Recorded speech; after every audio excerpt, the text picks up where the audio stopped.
All right. Taking care of business, multitasking as usual. Now, and the thing is, I talked about this last night. My air conditioner in this part of the building, gone. Kaput.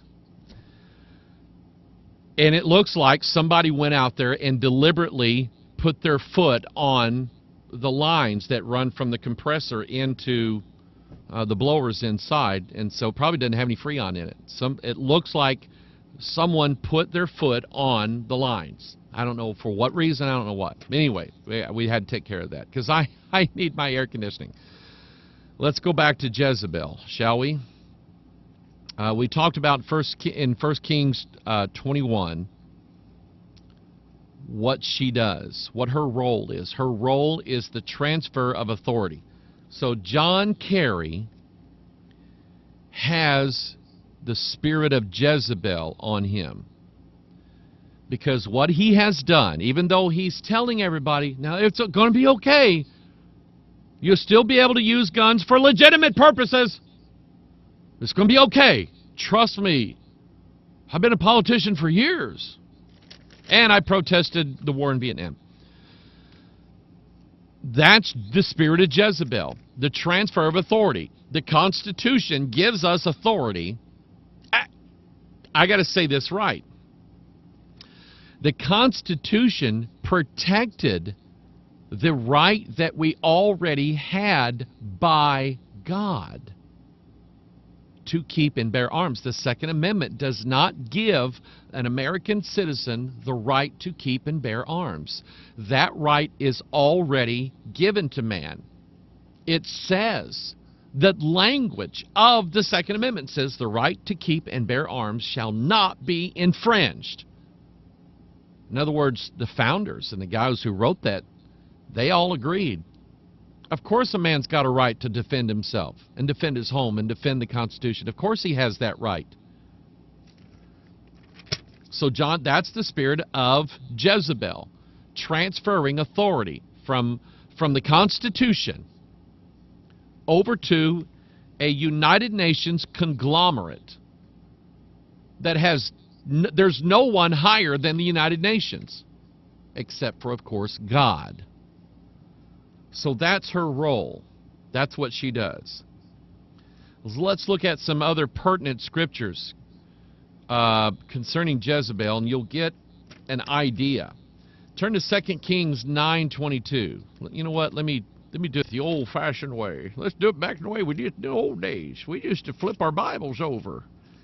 2 Kings chapter 9, verse 22. This has really hit me one day because, as I told you, I was having problems in the church, and I didn't know what was going on, and I just flipped my Bible open. It landed on 2 Kings 9, and I was going to move on from there, and God said, no, read that. So I did. 2 Kings 9:22. And it came to pass when Joram saw Jehu that he said, is it peace, Jehu? And he answered, what peace? So long as, number one, the whoredoms of thy mother Jezebel and her witchcrafts are so many. So number one, she's a witch. She practices, there's two religions in the world. There's Bible Christianity and there is witchcraft. Now it takes on many different, not Bible Christianity, witchcraft takes on many different forms. And sometimes it's a terror religion.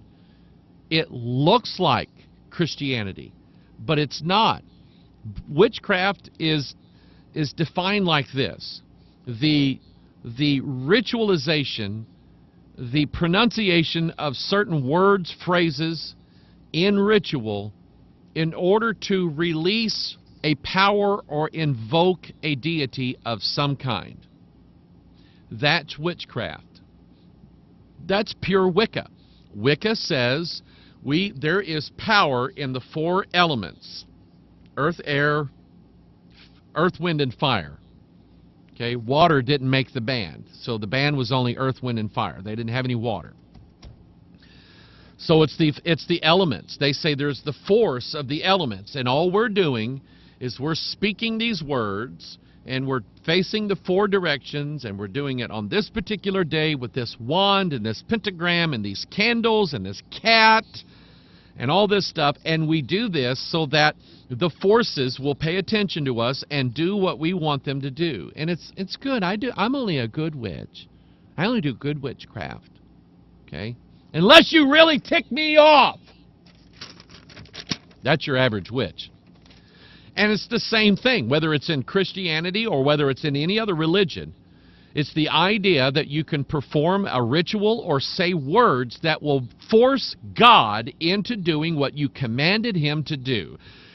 That is witchcraft. That's what Paul was dealing with in the Galatian churches. Those people were insisting that the only way to get God to let you into heaven was to have the foreskin cut off of you, was to keep the law. And Paul said, who bewitched you? Who told you this witchcraft lie?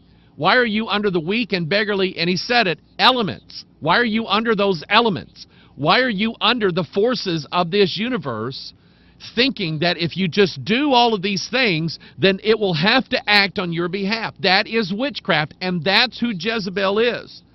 There is another aspect of witchcraft that we find 1 Samuel chapter 15. Turn there.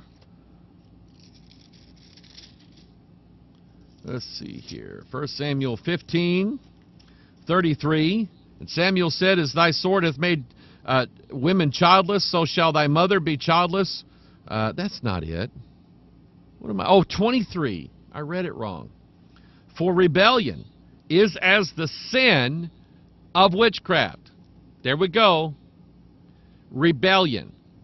Biblical authority or areas of authority. And if there is a working around it, John Kerry is in rebellion.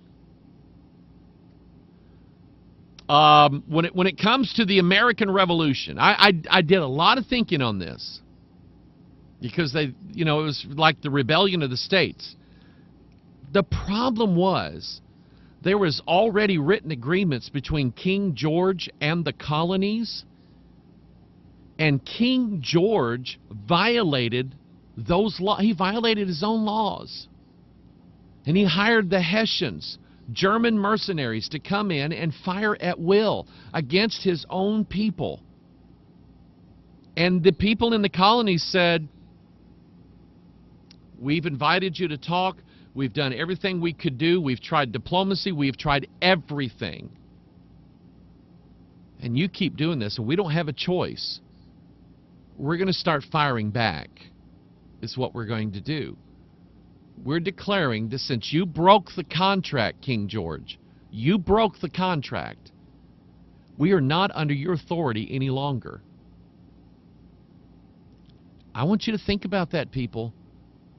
I mean, I am as passive and placid, and when it comes to fighting and shooting at people, I don't want that. Man, I don't want that. And I know Christianity, I know we're supposed to turn the other cheek and pray for our government and pray for its officials and pray for leaders and kings and governors and Romans 13 to obey the higher powers. I understand all of that. But I was born under a contract with my government, with the leaders of that government. And if I break the contract, then my government has the right by the contract to put me in prison and take away my rights. They have the responsibility to do that. And the question is, does the American citizen biblically have the right? Well, that's a big thing. That is a big, big, big, big thing. Does the American citizen have the right to, well, I don't know how to say it. If a government official breaks the contract and our government is in violation of the Constitution without remedy. Let me just say it this way. Guns and violence and civil war is not the first option, never should be. There are still remedies that could change this. But after the exhaustion of all remedies, what do you have left? I have a family to protect. I have a church to protect. I have a ministry to protect. I live under a contract with my government that my government says, Mike, you have the freedom to preach the gospel according to the King James Bible. I have that right. And my government is not supposed to be able to take that away from me. Something to think about.